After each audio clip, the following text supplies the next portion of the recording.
Boa tarde a todos. Meu nome é Evandro Lorenz, sou perito criminal federal e hoje nós vamos discutir a segurança de comunicações digitais em smartphones. Nossos objetivos hoje são discutir a segurança de comunicações digitais no uso de smartphones, apresentar aspectos de segurança dos principais aplicativos de comunicação digital, apresentar aspectos dos ataques mais comuns e também apresentar recomendações para o uso seguro da comunicação digital em smartphones. Na nossa agenda de hoje, vamos iniciar com algumas reflexões, entender rapidamente, de uma forma mais prática, como funcionam as comunicações digitais, falar um pouquinho da segurança do WhatsApp, um pouquinho da segurança do Telegram. Vamos falar dos ataques mais comuns e depois falarmos também de recomendações para os usuários. O desejo de todos nós é que as aplicações, os celulares, os programas de computador fossem 100% seguros. Infelizmente, nós sabemos que não existe 100% de segurança. Se nós entrando no Google, no nosso usuário lá do Google e procurando pelo histórico de localização, nós vamos ver que ele mostra os lugares onde nós estivemos nos últimos anos. Mais do que isso, ele mostra cada lugar onde o usuário tenha passado, fotografias do dia, a hora, o local, o trajeto, isso de cada usuário que tem uma conta do Google e que mantém o seu serviço de localização habilitado. O serviço de localização é nada menos que o serviço que nós usamos no Waze, no Google Maps, para nos orientar, especialmente quando estamos fora da nossa rota normal. Ao fazer isso, ao habilitar o serviço de localização, estamos entregando de forma espontânea, de forma voluntária, as informações de navegação do nosso dia a dia para a empresa de dados Google. Da mesma maneira, quando nós usamos redes sociais, mídias sociais, voluntariamente nós cadastramos informações a respeito do nosso trabalho, da nossa família, dos locais onde morou, informações de educação, todo tipo de informação relacionada à nossa pessoa está registrada nas nossas mídias sociais, de forma voluntária, de forma espontânea. E não é uma rede social que você usa, mas das 5 principais mídias sociais hoje do mundo, as 5 maiores, 4 são do grupo Facebook, incluindo Instagram e WhatsApp. São 2,8 bilhões de usuários únicos conectados a essas plataformas, colocando voluntariamente seus dados, toda a sua vida, todo o seu relacionamento, todos os seus gostos, aquilo que interessa. Comodidade tem seu preço. Ao fazer isso, estamos entregando para essas empresas informações relacionadas à nossa privacidade. E como comodidade tem seu preço, segurança também. Vamos falar sucintamente sobre o funcionamento básico de comunicações digitais usando aplicativos residentes de smartphones. Olhando nesse diagrama, ao entrar com a mensagem pela interface na origem, o usuário está usando um cliente, um software, um sistema cliente da plataforma, e ele entra com essa mensagem pela interface. Ao confirmar essa mensagem, ela é empacotada pelo aplicativo, com algum grau de criptografia ou não, dependendo do aplicativo.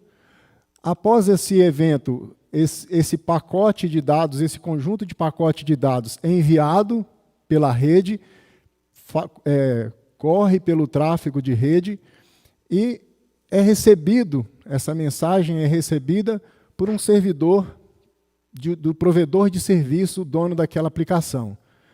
Recebida a mensagem, ela é desempacotada, e aí pode ocorrer a decriptografia ou não desses dados da mensagem que foi enviada originalmente.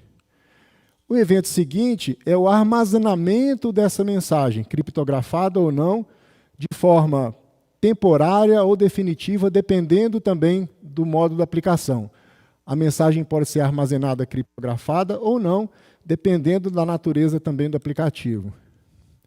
A seguir, assim que armazenada no servidor, essa mensagem é reempacotada com criptografia ou não e enviada novamente pela rede, agora com destino ao usuário final dessa mensagem. O papel do servidor foi fazer a conexão entre os dois entes, quem enviou e quem recebeu a mensagem. Assim que a mensagem é recebida pelo destinatário, pelo smartphone do destinatário, ela é então desempacotada e aqui ela recebe a decriptografia para que o usuário possa manusear. E aí ela veio com criptografia, se veio ela decriptografada, se ela veio aberta, ela então não precisa desse processo de decriptografia. Então, logo a seguir, ela é exibida pela interface no destinatário. E aí é nesse momento que o usuário recebe a mensagem que foi enviada lá no início do processo.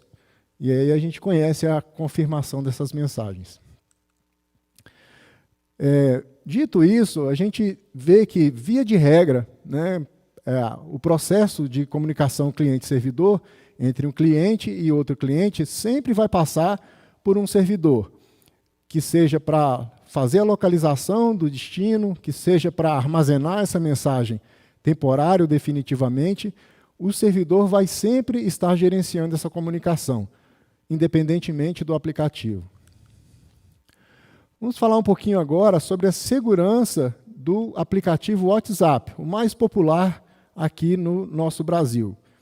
Ele segue o modelo cliente-servidor e proporciona, segundo o próprio fabricante, criptografia ponta a ponta, usando o algoritmo de curvas elípticas Curve 25519, uma criptografia simétrica de 128 bits e um algoritmo não proprietário, um algoritmo conhecido. O WhatsApp armazena mensagens em servidores enquanto elas não forem entregues por até 30 dias. Então, se eu enviar uma mensagem para um destinatário e ele estiver com o telefone desligado, por 30 dias o servidor do WhatsApp vai armazenar essas mensagens e tentar entregar assim que o destinatário se conectar à plataforma. O WhatsApp oferece ainda o duplo fator de autenticação, conhecido também como 2FA, de forma opcional, ou seja, ele não vem pré-configurado. É necessário que o usuário faça essa configuração para desfrutar desse recurso de segurança do WhatsApp. Alguns pontos de atenção da segurança do WhatsApp. A primeira delas é com o WhatsApp Web, é a interface web do aplicativo. O ponto de atenção é que, primeiro, o acesso físico a uma máquina que tem esse software rodando, habilitado, conectado às mensagens do usuário, ele vai permitir o acesso dessa pessoa às mensagens. Mais do que isso, se o WhatsApp Web estiver funcionando e houver um acesso remoto à sua máquina, feito por manutenção, feito por qualquer outro usuário, de igual maneira, ele também vai conseguir acessar essa interface do WhatsApp Web e vai ter acesso às suas mensagens, podendo copiar, podendo colocar isso numa outra mídia, no dispositivo de armazenamento e levar essa informação. Então, são pontos de atenção com relação à segurança do WhatsApp. Uma outra ponto importante são as comunicações em grupos e com empresas. Nem sempre é possível o usuário individualmente controlar e gerenciar as mensagens que são postadas em grupos. Elas podem vazar, podem ser compartilhadas indevidamente e, com isso, gerar algum transtorno se as mensagens tiverem conteúdo sensível. Da mesma maneira, contatos com empresas, com o WhatsApp de empresas, requerem atenção pelo fato de que é possível que alguém que recebeu meus dados pessoais, por exemplo, para realizar uma entrega, para fazer alguma atividade, depois, ao passar essa conta para um outro usuário, essa informação ainda esteja disponível e ela possa ser usada indevidamente.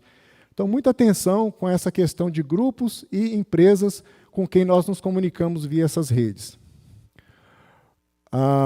Um outro ponto importante da segurança do WhatsApp é que o recurso de duplo fator de autenticação que a gente comentou agora há pouco, que é um importante recurso de proteção, no WhatsApp ele pode ser desabilitado sem nenhuma autenticação. Basta que eu tenha acesso à interface, eu digo que eu não quero mais o duplo fator de autenticação e ele não me pede nenhum tipo de senha de confirmação para retirar esse recurso. Isso é considerado sensível porque, se rapidamente um acesso for feito ao celular e retirado esse fator, é possível que alguma outra coisa possa acontecer decorrente dessa falta desse recurso. Outro ponto de atenção importante, nos documentos do WhatsApp, existe um artigo que diz exatamente o seguinte, aspas, né, o WhatsApp dizendo, nós podemos coletar, usar, preservar e compartilhar informações de usuários se acreditarmos de boa fé que isso é necessário para. Aí eu tenho 3 situações e a quarta situação diz exatamente o seguinte, cumprir os nossos termos e as nossas políticas. Isso pode incluir informações sobre como alguns usuários interagem entre si ao usar o nosso serviço. Traduzindo isso em miúdos, significa que o WhatsApp pode, dentro dele mesmo, compartilhar minhas informações pessoais, as pessoas com quem eu converso, basta que isso esteja na política dele, em uma das políticas, que é ele mesmo que controla. Então, isso é um ponto de atenção e nós temos que estar sempre atentos às mudanças de política desses aplicativos, que são normalmente publicadas, mas que contêm muitas letrinhas miúdas que nós normalmente não lemos. Um outro ponto importante da segurança do WhatsApp é que ele permite o backup de todas as nossas mensagens no Google Drive, caso o dispositivo seja Android, ou no iCloud, caso o dispositivo seja Apple. Vamos falar um pouquinho agora, mais detalhadamente, sobre o duplo fator de autenticação do WhatsApp, fazendo aqui passo a passo na tela, né? Os senhores não precisam se preocupar, senhores e senhoras, essa apresentação vai ser disponibilizada depois, para que se faça o passo a passo, caso haja alguma dúvida. Mas nós vamos passar aqui para mostrar que é um processo bastante simples. Então, na primeira tela do WhatsApp, onde eu tenho a interface principal, eu tenho um menu de atividades e tenho uma opção de configurações. Essa opção que agora está marcada ali na tela. Ao selecionar a opção de configurações, ele me abre uma tela seguinte com as várias opções de configuração que possam me interessar. A primeira configuração é a de conta, onde ele trata de privacidade, segurança, mudança de número, entre outras atividades. Ao selecionar a mudança, o item conta, uma nova tela nos é aberta com as opções de privacidade, segurança, confirmação em 2 etapas. Esse é o ponto que a gente quer ressaltar agora nesse momento. Então, eu seleciono essa opção de configuração em 2 etapas e uma nova tela vai ser aberta para que eu ative esse recurso. Então, tem um botão verde aqui embaixo para que eu, opcionalmente, faça a ativação desse recurso. Ao fazer a ativação do recurso de confirmação em 2 etapas, ele o aplicativo solicita que eu entre com um PIN, né, uma senha de 6 dígitos, um número de 6 algarismos, que vai ser solicitado todas as vezes que eu registrar o telefone no WhatsApp. Então, é um controle de uma senha para primeiro acesso aí no WhatsApp ou para acessos subsequentes. Digitando esse valor, né, esse número, qualquer que seja, e clicando em avançar, ele me pede mais uma vez essa mesma senha para confirmação, para que eu tenha certeza que realmente foi o número que eu escolhi. Depois da confirmação, o WhatsApp solicita um endereço de e-mail para que seja usada na redefinição desse PIN, caso o usuário o esqueça, e para também proteger a conta, segundo as informações da interface aqui. Então, o usuário digita o seu próprio e-mail. O passo seguinte é uma confirmação desse endereço de e-mail, para que também, né, evite que um erro maiúsculo, minúsculo, possa atrapalhar aí a informação. Depois de clicar em salvar, a tela de confirmação em 2 etapas vem para o usuário dizendo que a confirmação em 2 etapas está ativada. Você precisa inserir seu PIN ao registrar seu número de telefone no WhatsApp novamente. Então, esse controle das 2 etapas vai ser feito a partir de agora com o cadastramento desse PIN, dessa nova senha no aplicativo. Uma outra configuração interessante do WhatsApp são as notificações de segurança, que estão relacionadas com as mudanças em chaves de criptografia dos parceiros com quem eu converso. Então, alguém que trocou de telefone, alguém com o próprio número, pode, nesse momento, ao realizar essa atividade, pode havendo essa mudança de chaves, se eu tiver essa opção habilitada de notificações, eu, como uma pessoa que me comunico com aquele parceiro, vou receber uma notificação dizendo que houve uma alteração nessa chave.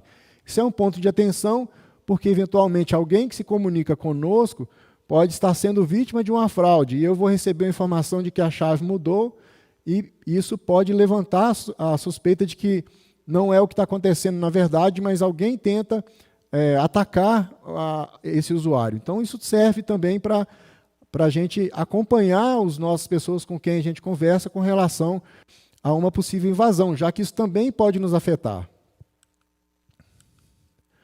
Essa configuração é feita também a partir do menu Conta, lá que a gente já tinha visto, né, da parte de configurações de segurança, e eu escolho a opção Segurança, e nessa tela que vem logo a seguir, eu tenho um botão aqui no cantinho, né, bem no cantinho aqui, onde eu vou ativar para que o WhatsApp me mostre as notificações de segurança quando houver mudanças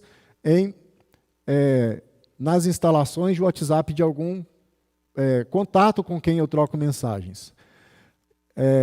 Ao ativar o botão, então, automaticamente eu já vou receber essas informações dos meus parceiros. Vamos falar agora um pouquinho também dos recursos de segurança do Telegram, que é um aplicativo concorrente do WhatsApp e também muito famoso no Brasil, né, muito conhecido.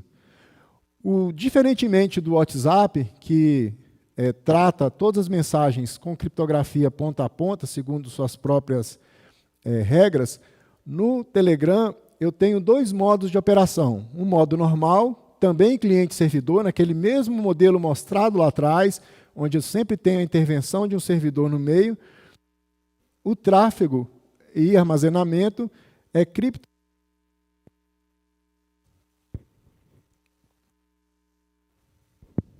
Alô? Desculpem, o microfone falhou, mas vamos retomar aqui. Então, no modo normal, que cliente-servidor, o tráfego e armazenamento do Telegram é criptografado, armazenado em nuvem, todo o tráfego. Então, todas as mensagens, elas circulam criptografadas e são armazenadas dessa forma em nuvem, pelo próprio WhatsApp, pelo próprio Telegram, me desculpem. Um outro modo de operação do Telegram é o chat secreto, também cliente-servidor, mas que, segundo o fabricante, não deixa rastros no servidor. ele eventualmente passa por lá para que se estabeleça a localização e endereçamento do destinatário. Mas, segundo o próprio Telegram, não existe nenhum tipo de armazenamento dessas mensagens nos servidores ou na nuvem, né, como é feito no modo normal. Segundo o Telegram, esse modo normal é feito assim para que eu possa recuperar em qualquer tempo minhas mensagens passadas. Mas no chat secreto isso não é possível. Aliás, existe um recurso de um timer, um temporizador de autodestruição dessa mensagem, assim que, de acordo com o tempo que eu programar. Então, para o chat secreto, eu posso dizer, eu quero que a mensagem se autodestrua em 30 segundos. E isso vai ser feito automaticamente na origem e no destino. Então, não existe a possibilidade dessa mensagem prosperar no destino, até porque a cópia daquela tela, né, que a gente chama de print screen, não vai funcionar no destino em cima do chat secreto. De maneira semelhante ao WhatsApp, o Telegram também oferece, opcionalmente, o recurso de duplo fator de autenticação, que vai me proporcionar uma autenticação dupla na hora de realizar minhas comunicações. A criptografia do Telegram é baseada em criptografia padrão AES, simétrica, de 256 bits. É uma criptografia reconhecida mundialmente, né, pela sua força, e é nessa criptografia que está baseado o Telegram, segundo os seus próprios escritos, né, segundo as informações constantes da própria documentação do Telegram. Além desses recursos que já dissemos, o Telegram oferece uma senha de bloqueio para a aplicação, que pode ser alternada com a biometria do usuário. Aí, em biometria, a gente está falando da digital, por exemplo, da visualização do rosto, e futuramente a gente tem em mente que a íris também vai ser usada nesse processo. Então, é um recurso adicional do Telegram em relação ao acesso à interface, uma senha de bloqueio que pode ser alternada com biometria. Alguns pontos de atenção com relação ao Telegram sobre a segurança no Telegram. Da mesma maneira que o WhatsApp, a interface web, chamada de Telegram Web, requer a mesma atenção que nós mencionamos para o WhatsApp. Além do Telegram Web, que é uma interface para browser, para navegador, nós temos também uma aplicação cliente desktop para se instalar no computador do Telegram. Da mesma maneira, um acesso remoto feito a essa máquina por alguém da manutenção ou alguém que tem acesso ao nosso recurso, dá acesso imediato às mensagens que estão no aplicativo, no celular, na nuvem, no caso do Telegram, e na própria interface do Telegram Web. Também nós ressaltamos a importância de se observar a questão das comunicações em grupos e com empresas. Não existe controle desse tipo de comunicação, especialmente em grupos grandes. A rotatividade pode ser um problema para a troca de mensagens sensíveis. Então, a gente considera isso um ponto de atenção, da mesma maneira também que o relacionamento com empresas que prestam serviços e que, às vezes, se comunicam conosco através de aplicativo de mensagens. No site, na documentação do Telegram, isso relacionado a compartilhamento das mensagens, o Telegram diz o seguinte: nós somente armazenamos os dados que o Telegram precisa para funcionar como um serviço de mensagens seguro e rico em recursos. Mais uma vez, quem vai dizer que o que é preciso ser feito para funcionar como um serviço de mensagem seguro e rico em recursos é o próprio Telegram. Então, nós vemos que o próprio aplicativo, os próprios aplicativos definem suas próprias regras. Então, isso é um ponto de atenção, precisamos sempre estar atentos às mudanças nas políticas de privacidade e de segurança desses aplicativos. Agora, também vamos demonstrar rapidamente o duplo fator de autenticação na interface do Telegram. Observando na tela de menu, né, onde existem as opções, eu vou encontrar a opção configurações. Da mesma maneira, em todos praticamente aplicativos funciona parecido. Ao selecionar a opção de configurações, eu tenho uma tela onde existem outras novas opções e eu tenho a opção de privacidade e segurança, que é a que eu vou selecionar no momento seguinte. Ao selecionar privacidade e segurança, eu tenho uma nova quantidade de informações aqui, de opções, e tenho uma que é verificação em 2 etapas, que é exatamente o que a gente quer demonstrar. Selecionada essa opção, ele abre uma opção para que eu configure uma senha adicional, ou seja, a senha do duplo fator de autenticação que vai ser criada. Selecionada a opção de incluir essa senha é oferecida, seguida de uma confirmação dessa senha e uma dica para essa senha. Então, aqui nessa dica, eu consigo colocar alguma coisa que me lembre a senha. Isso tem que ser olhado com cuidado, porque nem sempre isso é uma boa opção se nós não soubermos cuidar disso. Se eu escrever lá, nome da mãe, então, quem tiver acesso a essa dica vai tentar os apelidos, os nomes da mãe com algumas combinações, mas o universo de opções foi restrito. Então, é importante que essa dica não seja uma dica muito direcionada, que ela seja uma dica apenas que lembre aquilo que precisa ser feito. A seguir, o Telegram solicita um e-mail de recuperação, da mesma maneira que o WhatsApp, para que possa ser feito, eventualmente, a forma de recuperar essa senha, caso ela seja esquecida pelo usuário. Depois de entrar o e-mail, ele oferece uma mensagem, ele nos dá uma mensagem para que o e-mail seja verificado. E aí, nesse momento, ele vai enviar um código para o e-mail,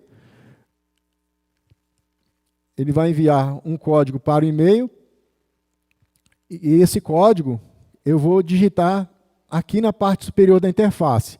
Caso não chegue, eu posso pedir para reenviar, mas, no geral, o código vai ser digitado aqui em cima. Então, digitado o código, lá em cima, ele confirma que está ok, que houve sucesso nesse processo de cadastramento da opção de duplo fator de autenticação. Vem uma mensagem final dizendo que isso foi feito, essa verificação em 2 etapas, e dizendo que toda vez que o usuário for acessar o equipamento, for acessar a aplicação, será preciso digitar essa senha configurada. Eventualmente também ele permite que isso seja feito, e aí a gente vai ver agora, por biometria. Vamos falar disso agora na senha de bloqueio, que é também um recurso do Telegram. Na mesma tela de privacidade e segurança, lá embaixo, no conjunto de opções de segurança, eu tenho a opção senha de bloqueio. Selecionada essa opção, ele vai abrir a opção onde eu habilito a senha, ativo a senha de bloqueio. Ativada a senha de bloqueio, eu preciso digitar essa senha, confirmar essa senha e fechar a interface, onde ele vai mostrar para mim, como visto lá no cantinho, no botão, que o recurso está ativado. Aqui embaixo eu tenho também a opção, nesse mesmo contexto da senha de bloqueio, de fazer o desbloqueio do aplicativo por impressão digital. Então, os aparelhos mais novos, praticamente todos, vêm com a opção de leitor de biometria digital. Então, eu posso fazer isso para que também, alternativamente à senha, eu faça o acesso à aplicação pela impressão digital. Essa é a tela onde a gente vai ver que para entrar no Telegram, eu preciso colocar minha digital no sensor, ou, eventualmente, digitar a senha na tela do lado direito lá. Aqui eu tenho uma opção, eu tenho um cadeado aberto aqui bem no cantinho, lá em cima. Esse cadeado é para que eu, eventualmente, se eu quero bloquear imediatamente a interface do Telegram, eu não preciso sair do telefone e fechar e voltar. Eu simplesmente clico no cadeado, esse cadeado aberto aqui, e depois, clicando no cadeado, ele fecha essa opção, o que significa que o próximo acesso ao Telegram vai precisar de passar pela autenticação, seja ela por senha, seja ela por digital, que é o que a gente vê na tela, onde ele pedindo a impressão digital para confirmar o acesso. Um terceiro recurso do Telegram são as sessões ativas. Eu consigo visualizar em qualquer tempo que sessões estão abertas da minha conta. Então eu consigo saber se eu tenho um WhatsApp, se eu tenho um Telegram web ativado, se eu tenho ele em algum outro aparelho conectado, e ele vai me mostrar. Vamos ver aqui na interface. Lá na mesma tela de privacidade e segurança, na parte de baixo, eu tenho sessões ativas. Clicando nessa opção, eu vou ver, então, nesse caso aqui do exemplo, eu tenho duas sessões ativas. A atual, que é a que está conectada, e uma outra, num outro aparelho, em que ele está também ativo o aplicativo Telegram. Pode ser um outro aparelho, aparelho do serviço, aparelho funcional, o aparelho que fica em casa. Enfim, é uma outra sessão do Telegram ativada. Se por alguma razão eu quiser encerrar todas as outras sessões, além da que está atual, basta clicar naquela opção lá em cima na tela. E ele vai então derrubar as sessões que estejam além do que dessa que a gente está no momento acessando, né? Eu não reconheço a sessão, eu peço para terminar imediatamente a sessão. As demais. E ele confirma se é isso mesmo, se eu quero derrubar, e derruba as outras sessões, mantendo apenas ativa aquela do usuário atual. Vamos falar mais um pouquinho agora sobre um outro assunto, que são os ataques mais comuns, né? Por onde nós podemos ser atacados, e aí não exaustivamente, mas as principais formas de ataque a que nós estamos suscetíveis enquanto cidadãos. Então, a primeira forma que nós vamos falar é da engenharia social.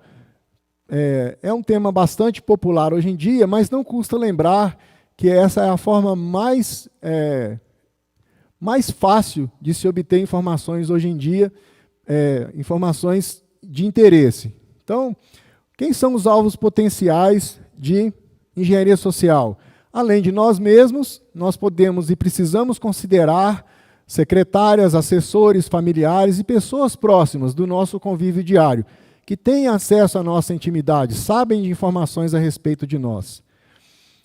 É comum uma argumentação em cima disso, em cima de solicitação ou oferta de ajuda para serviços, muitas vezes relacionado a TI, telecom, entregas, produtos, serviços. Então é sempre uma conversinha dizendo, olha, eu preciso fazer uma entrega, eu queria algumas informações porque eu não estou conseguindo acessar, ou aqui é da TI, eu estou precisando fazer um reset de senha que foi solicitado. Então sempre tem um contexto, um pano de fundo para fazer com que a gente creia nessa mensagem de engenharia social que está recebendo. Além das informações normais do dia a dia dessas pessoas próximas, geralmente um atacante pode fazer uso de informação disponível em fontes abertas ou fruto de mais engenharia social em outros aspectos. Então, às vezes, o alvo sou eu e ele vai fazer contato comigo usando informações obtidas de fontes abertas, né? Quem nunca, né? Quem não tem informações informações em fontes abertas aí, né? É um privilegiado, né? Vamos dizer assim. Então, essas informações estão lá na rede social, estão, né, em todos os lugares, prontas para serem recebidas. Os meios comuns onde a gente recebe essas abordagens, esses assédios relacionados à engenharia social, são chats, e-mails, SMS, mensagem de aplicativo e ligação telefônica também. Acontece. E aí, muitas vezes, a gente não se atenta para o cuidado de não passar mais informações ali que podem facilitar os objetivos, que são normalmente obter credenciais de acesso ou facilidades para acessar recursos indevidamente. Então, muito cuidado com a engenharia social. É importante a gente sempre estar ligado, né, vai lá no botãozinho de paranoia e dá uma ligadinha para frente, não precisa levar no máximo não, mas leva até um ponto onde haja equilíbrio entre a nossa possibilidade de identificar ou não um ataque de engenharia social. O ataque mais comum hoje em dia também, né, e aí não é o mais fácil, mas é o mais comum, são os ataques de phishing, que são mensagens de SMS, WhatsApp, Telegram, e-mail, Facebook e qualquer outra forma de comunicação com, normalmente, links maliciosos que precedem a instalação de um malware, de um software malicioso no dispositivo, no caso no telefone ou na própria máquina. Via de regra, essa instalação de malware usa programas maliciosos que vão conseguir acesso a todos os recursos da máquina, praticamente tornando a máquina do atacante um controle remoto em cima do nosso equipamento. Então, os ataques de phishing eles são extremamente agressivos do ponto de vista de acesso a todos os recursos da máquina, a controle realmente da máquina. Muitas vezes, os ataques de phishing vêm permeados de engenharia social e pesquisa de dados abertos para phishing direcionado. Então, muitas vezes, o phishing é para aquela pessoa, então ele é preparado para aquela pessoa. Diariamente, nós recebemos muitos phishings relacionados de maneira geral, oferecendo coisas, vamos mostrar aqui na tela, né?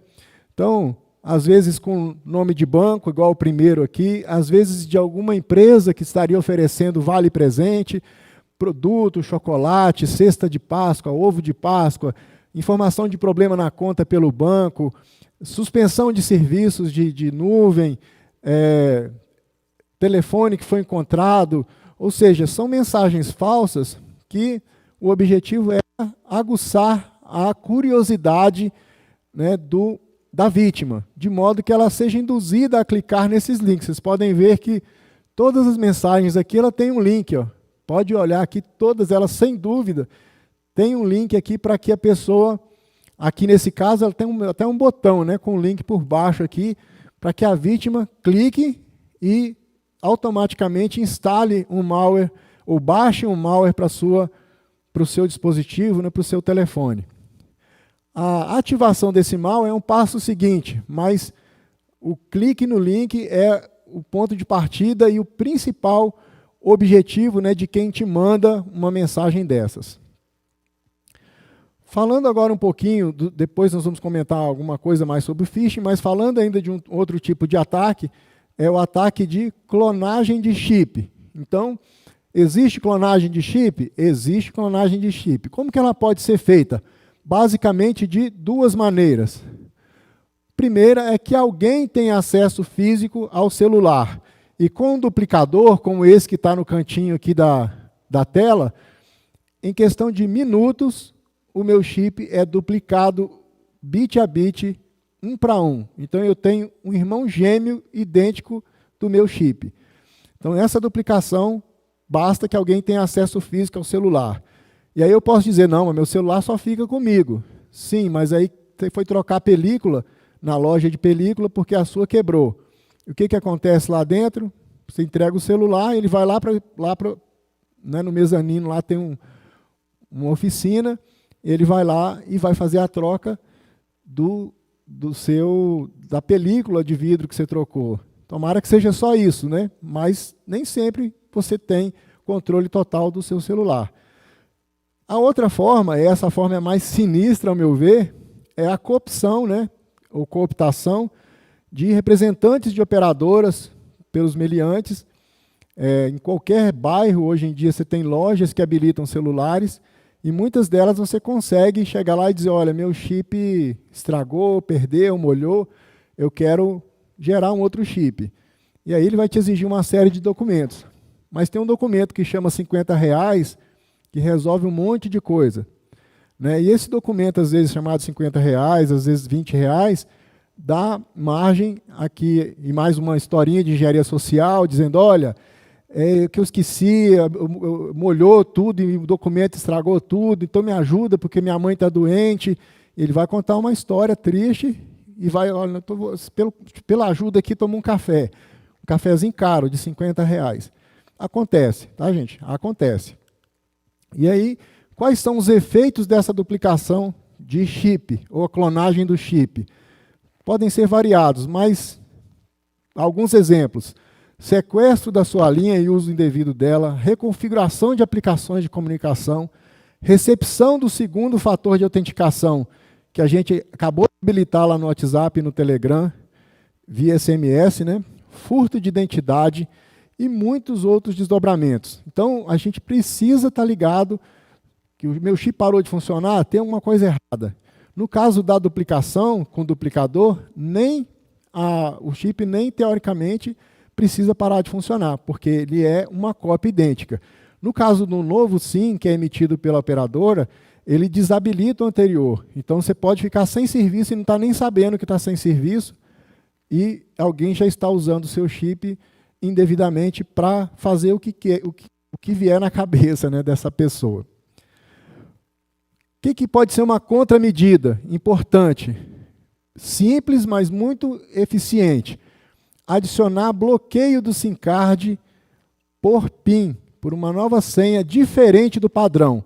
Então, todo chip de celular comprado na operadora, ele vem com um PIN, que é um identificador, uma senhazinha de 4 dígitos,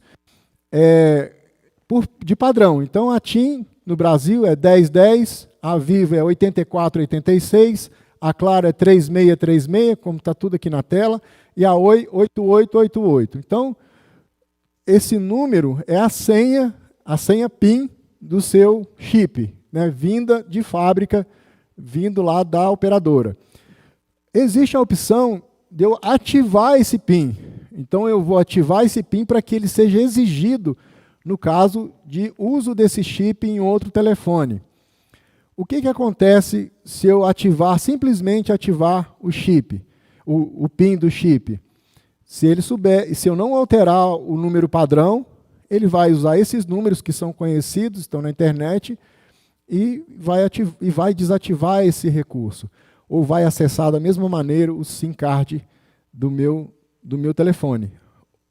O que eu posso fazer é trocar isso. Então, eu venho na minha interface, lá de segurança, eu tenho todos os telefones, e aí, mundo Android e iOS, eu tenho a opção de trocar esse PIN.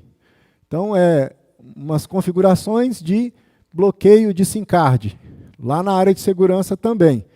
Eu forneço o antigo, que no caso são aqueles que a gente falou aqui, que vem por padrão, e depois eu forneço o novo, confirmo, e está feita a troca. É uma senha de 4 dígitos, mas muito, muito, muito melhor do que a senha padrão ou nenhuma senha. Vamos falar um pouquinho mais agora das vulnerabilidades Zero Day, ou dia zero, que são as vulnerabilidades que a gente costuma chamar do imponderável. São vulnerabilidades descobertas dos sistemas operacionais, iOS, Android, ou dos aplicativos, e que não foram ainda documentadas ou oficialmente relatadas ou descobertas pelo fabricante. Então, são vulnerabilidades que existem, porque elas existem, sempre vão existir, e que ainda não foram sanadas e nem descobertas oficialmente. O que acontece com essas vulnerabilidades? Quem as descobre transforma isso em produto, em mercadoria. Então, existem empresas de consultoria, de serviços, que vendem esse tipo de solução para quem quiser comprar, né, para, por exemplo, o desbloqueio do telefone. Existem também mercenários que fazem a venda desse tipo de serviço apenas para ganhar dinheiro, vendendo para quem quiser. Tá? Empresas de serviço normalmente vendem esse tipo de coisa para forças policiais, para autoridades que precisam, de alguma forma, acessar dados de algum celular. E mercenários fazem isso para ganhar dinheiro, pura e simplesmente. Então, o que essas vulnerabilidades oferecem para quem as tem? Acesso privilegiado e controle normalmente total dos recursos da máquina. Então, isso são vulnerabilidades muito graves e que não existe nenhuma forma de contornar, apenas a gente vai ver de remediar assim que elas são descobertas, normalmente as atualizações são publicadas e a gente tem que estar atento para atualizar o telefone, para não ser vítima de uma vulnerabilidade recente, né, ainda que seja descoberta.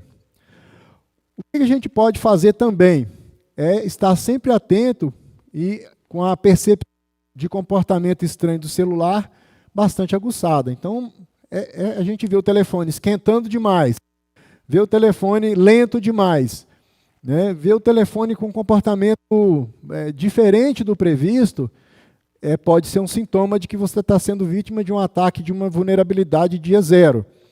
Então, muita atenção com isso também. Uma outra forma de ataque bastante comum são ataques feitos sobre protocolos de comunicação. O mais comum, a gente não vai detalhar, é o SS7, que é um protocolo usado em redes 2G e 3G. Nas redes 4G, esse protocolo foi abandonado por causa das vulnerabilidades que foram descobertas. Entretanto, se eu estabelecer comunicação com alguém que está numa rede 3G, eu posso ser vítima de um ataque desse protocolo. O que ele oferece? Um ataque em cima do SS7. Acesso parcial a recursos, normalmente em cima dos recursos do próprio telefone, que são os recursos de voz, e aí pode haver uma ligação falsa feita para o meu número, né, com qualquer número falsificado, e pode haver também o envio de SMS para confirmação falsa de um fator duplo de autenticação, por exemplo. Então, são desdobramentos de um ataque em cima do protocolo SS7, que também a gente precisa ficar ligado, com ligações falsas e também com SMS que chega com fator de autenticação falso, por exemplo, que pode induzir a erro. Outro tipo de ataque muito comum são os ataques feitos contra redes Wi-Fi de locais públicos, aeroportos, shoppings, hotéis, e que exploram vulnerabilidades de protocolos Wi-Fi e DNS. E aí sai totalmente do controle do dono do dispositivo, porque são vulnerabilidades nos equipamentos do aeroporto, no equipamento do hotel, que não existe o menor controle sobre esse tipo de vulnerabilidade, sobre como ela está. E aí o que pode advir desses ataques? Engenharia social e coletas de dados dos equipamentos dos usuários conectados nesses servidores de conexão Wi-Fi, além do desvio de conexões para sites falsos e sites de banco, às vezes falsos, né, caso o usuário faça isso. Ou seja, manipulação dessas conexões Wi-Fi, o usuário estando conectado com seu telefone neles, ele pode ser vítima, então, de um ataque dessa natureza. Por fim, a gente falou um pouco aí dos principais ataques, são vários, e a gente vai seguir agora rapidamente para encerrar essa aula com algumas recomendações importantes. São simples, mas são importantes e que nos ajudam a prevenir para que a gente não seja vítima de um ataque em cima do nosso dispositivo de comunicação. Então vamos lá. A primeira está relacionada com a segurança das nossas senhas. Então, o que eu não vou usar como senhas para ajudar na segurança do meu dispositivo e das minhas comunicações? Não vou usar dados pessoais, familiares, sociais, relacionados a propriedades, como carro, placa de carro, documento de carro, de número de IPTU, IPVA, número de documentos, datas de jeito nenhum, data de aniversário dos filhos, da esposa, dos amigos, de algum evento específico, e toda informação que eu esteja compartilhando em mídias sociais. Evitem esse tipo de coisa, né, de usar isso como senha. O que mais que a gente tem que estar ligado? Reuso de senha. Muitas vezes a gente não gosta de ter senhas novas, de trocar senhas. Então, o que a gente faz? A gente usa uma senha que a gente já usou um dia, né, ou faz um rodízio de senha. Eu vou usar essa, daqui a 6 meses eu vou usar de novo, porque eu uso uma com 01, a outra com 02 no final, e assim por diante. Outro problema é que eu uso a mesma senha para tudo. Então, eu uso a mesma senha para o servidor Wi-Fi lá da minha rua e uso a mesma senha para o banco. Então, isso também é um problema. Então, a gente precisa cuidar dessa questão do reuso da senha. O armazenamento de senhas também é comum, às vezes a gente não quer arriscar de esquecer a senha, então a gente usa um rascunho de e-mail, usa um arquivo na nuvem ou no próprio computador para guardar aquelas senhas. Isso também é um problema. E o que a gente recomenda, então, nesse caso? Pô, você disse um monte de problema, como é que eu vou fazer, então, com as minhas senhas? O uso de gerenciadores de senha, softwares de gerenciadores de senhas, é indicado. E aí existem vários no mercado, a gente citou alguns aí, mas não está limitado a esses aí, LastPass, OnePassword, Enpass. Use um gerenciador de senha. O uso é simples, é fácil e melhora muito a segurança das senhas dos usuários. Um outro ponto muito relevante é que a gente precisa ter em mente que senhas mais complexas precisam ser colocadas para acessos mais sensíveis, por causa do risco. Então, eu preciso ter o cuidado de elaborar senhas mais complexas para bancos, para e-mail, para nuvem, para aspectos que eu vou ter problemas se eu colocar, por exemplo, uma senha muito simples. Muita atenção, pessoal, muita atenção com sites de compra, o recurso demoníaco de compra de um clique, né, porque é uma facilidade, mas extremamente perigosa, porque lá está seu cartão, seu endereço, todas as informações de uma vez. Você chega para comprar, fala que quer comprar de uma vez. E ele tem tudo armazenado lá. Então, esse recurso tem que ser olhado com muito cuidado. O armazenamento de cartões em qualquer site de venda de qualquer produto que te peça para armazenar, recuse o armazenamento de cartões. Um outro aspecto de recomendação sobre desbloqueio de tela. Então, hoje os smartphones todos com desbloqueio de tela. Então, tem aquele do padrão, que é o mais que a gente usa lá, M, né, P, faz liga aqueles pontos lá. Isso não é indicado, porque além das mais fáceis, que todo mundo vai tentar, ainda existe um rastro de gordura corpórea que você deixa lá, que o seu dedo deixa, e que ele pode ser facilmente detectado, uma análise mais cuidadosa em cima da tela do seu celular. Então, evitem de usar esse tipo de desbloqueio de tela. Senha de 4 dígitos, não usem isso. Isso é muito simples de resolver esse tipo de proteção. E senha de 6 dígitos é só um nãozinho só. Tá? Não é um não tão gritante quanto de 4, mas é um não também. Evitem. Então, o que eu vou usar, professor? O que eu vou usar para resolver esse problema?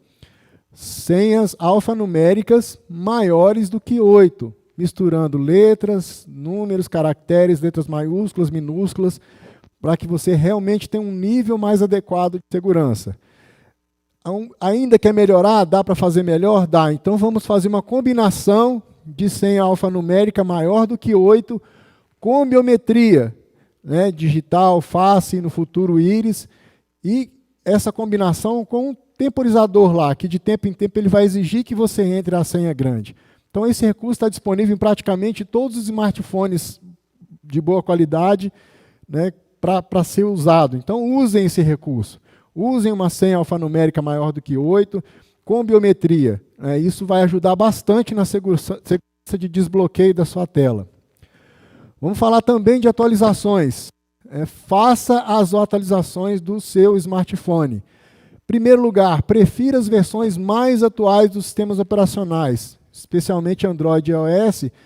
Prefira as versões mais novas, né, porque elas já vêm com mais recursos de segurança, mais correções, mais melhorias em relação às versões anteriores.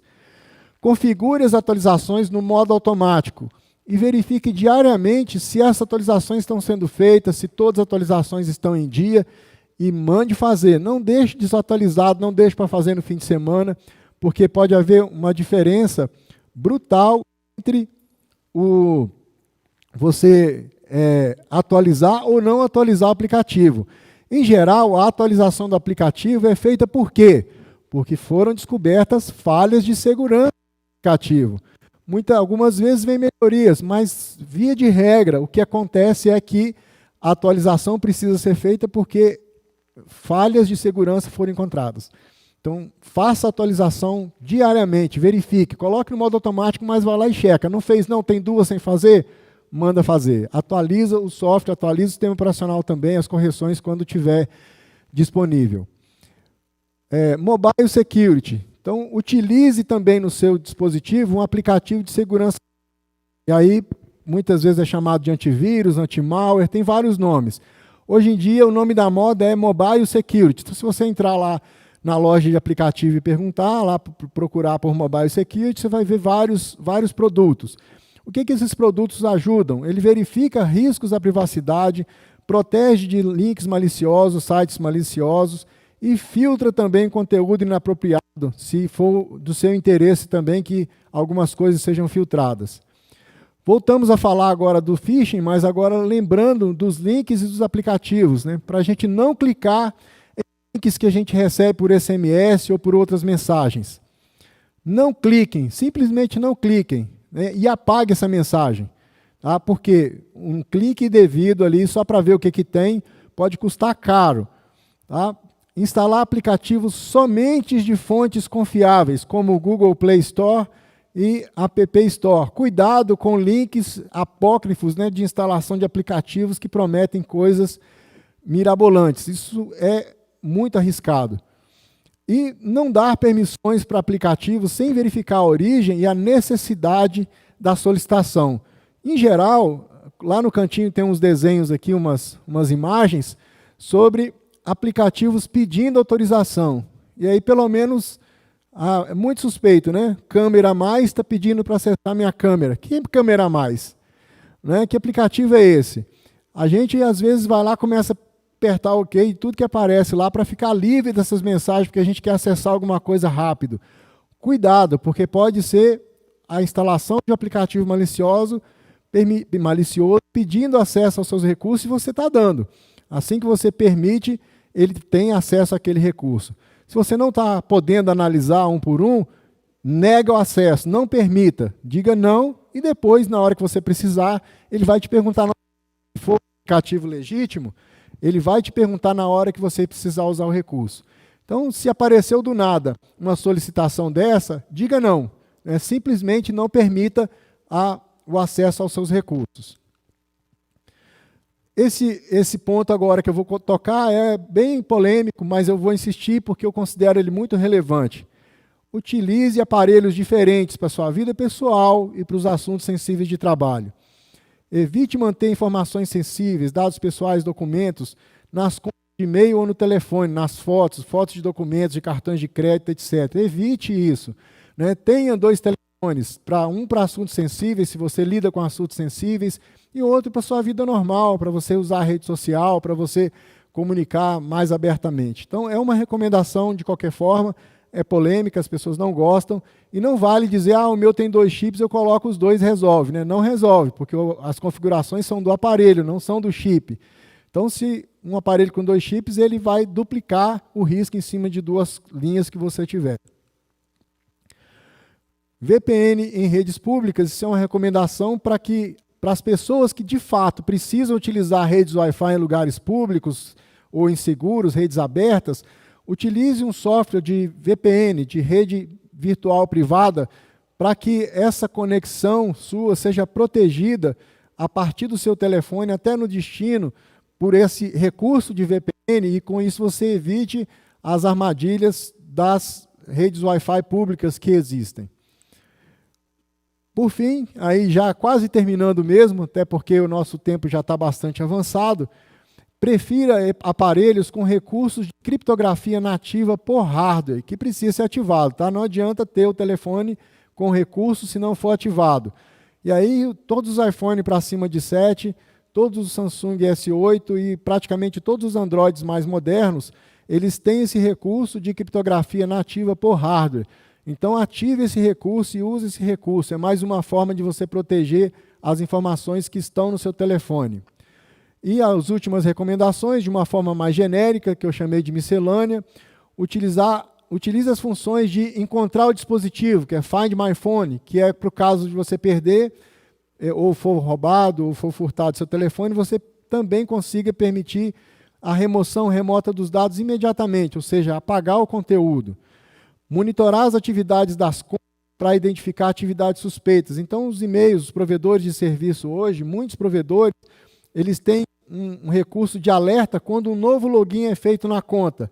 Isso vem por e-mail, vai para o telefone muitas vezes, para você saber que tem alguém usando, ou você mesmo usando a sua conta em outro dispositivo. Defina uma conta de e-mail para recuperação de acessos. Realize backup dos seus dados. E a última recomendação, em caso de suspeita de ataque ao seu telefone, coloque o aparelho em modo avião, número 1. Número 2, desligue o aparelho para evitar que os processos normais apaguem vestígios que possam estar no celular. Desligando o aparelho em outro dispositivo, troque imediatamente suas senhas das suas principais contas, como e-mail, banco, nuvem, até porque talvez você não saiba exatamente o que aconteceu. E, depois de feito isso, acione a perícia. A perícia existe para ajudar a descobrir, achar as provas materiais da materialidade, a dinâmica e a autoria dos crimes. Então, nesse ponto, entre os peritos, para ajudar para tentar identificar o que aconteceu no smartphone se você suspeita que ele foi vítima de ataque. Agora eu encerro, agradeço à Polícia Federal, à Direção Técnico-Científica, à Associação Nacional dos Peritos Criminais Federais, ao SEGE, ao CJF, pelo apoio e por esse convite importante a oportunidade da gente estar aqui falando sobre segurança dos dispositivos móveis. Agora a gente tem algumas perguntas, eu estou recebendo elas aqui e vou avaliar a pertinência de respondê-las imediatamente, e se eu não puder fazer imediatamente, eu farei por mensagem junto aqui o pessoal do SEGE, para que vocês possam receber as respostas, ok? Então deixa eu dar uma olhada aqui.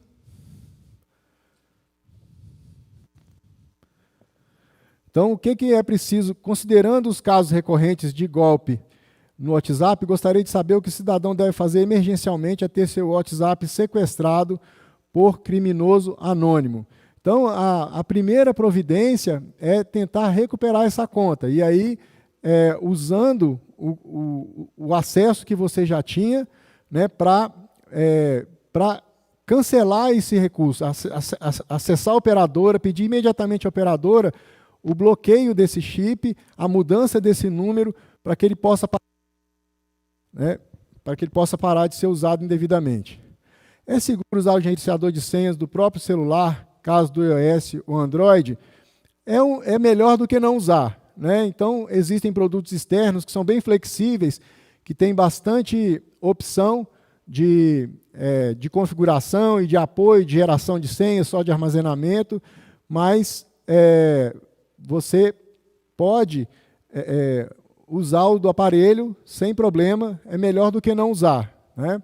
Geralmente são mais simples, mas vale a pena também, melhor do que deixar sem usar. Outra pergunta, como funciona a clonagem de chip? A gente já identificou, né, duas formas aqui. Uma seria um duplicador, um aparelho que faz essa duplicação, e a outra é via a operadora de telefonia. É necessário alguém da companhia esteja envolvido? Não necessariamente. Se eu tiver um duplicador e acesso físico ao equipamento, dá para fazer. Devemos ter algum receio dos servidores do tribunal que trabalham com a telefonia? Essa pergunta eu não posso responder, né? Eu não tenho como responder. Mas, eu costumo dizer, né, como alguém da segurança, é um olho no peixe e outro no gato, o tempo todo, né? Para evitar de alguma coisa acontecer. Como saber que minha conta foi invadida? De fato, a mudança de comportamento do smartphone ou coisas que acontecem, que podem acontecer, são importantes que a gente perceba essas mudanças. Agora, para a garantia de que foi realmente invadida a sua conta, que você teve problema, o melhor recurso é chamar a perícia, né? Acionar a perícia para que faça análise, observando aqueles passos. Coloca o celular em modo avião para evitar a comunicação remota, desliga o telefone e evita o acesso físico, né? Ou seja, não dá esse telefone para ninguém olhar e chama a perícia, para a perícia fazer a análise para você. É verdade que recebemos ligação do próprio aparelho? Pode acontecer. No ataque SS7 que a gente mencionou, é possível que exista uma ligação fraudulenta que pode usar qualquer número, mas pode usar um número que seria o seu próprio para te deixar desconcertado e, de repente, você atender essa ligação. Como reagir em uma situação dessa? Não atenda a ligação, não atenda. Né? Desligue, aperte para desligar e não atenda a ligação e procure verificar, né, junto a alguém que possa analisar se houve algum tipo de modificação nas configurações do aparelho. É realmente comprovado que trocando o PIN do chip estará livre de ataque? Primeiro slide, não existe segurança 100%. São medidas que podem ajudar muito, mas não existe segurança 100%. Então, é sempre estar ligado com o que está acontecendo, tomar as medidas de segurança, seguir as recomendações, e a gente consegue, então, com isso, evitar muitos problemas. Acho que as perguntas terminaram. Agradeço imensamente, peço desculpas aí por o abuso do tempo, e, mais uma vez, Sérgio, CJF, muito obrigado pela oportunidade. Estamos à disposição, precisando da gente, estamos aí. Muito obrigado, boa tarde.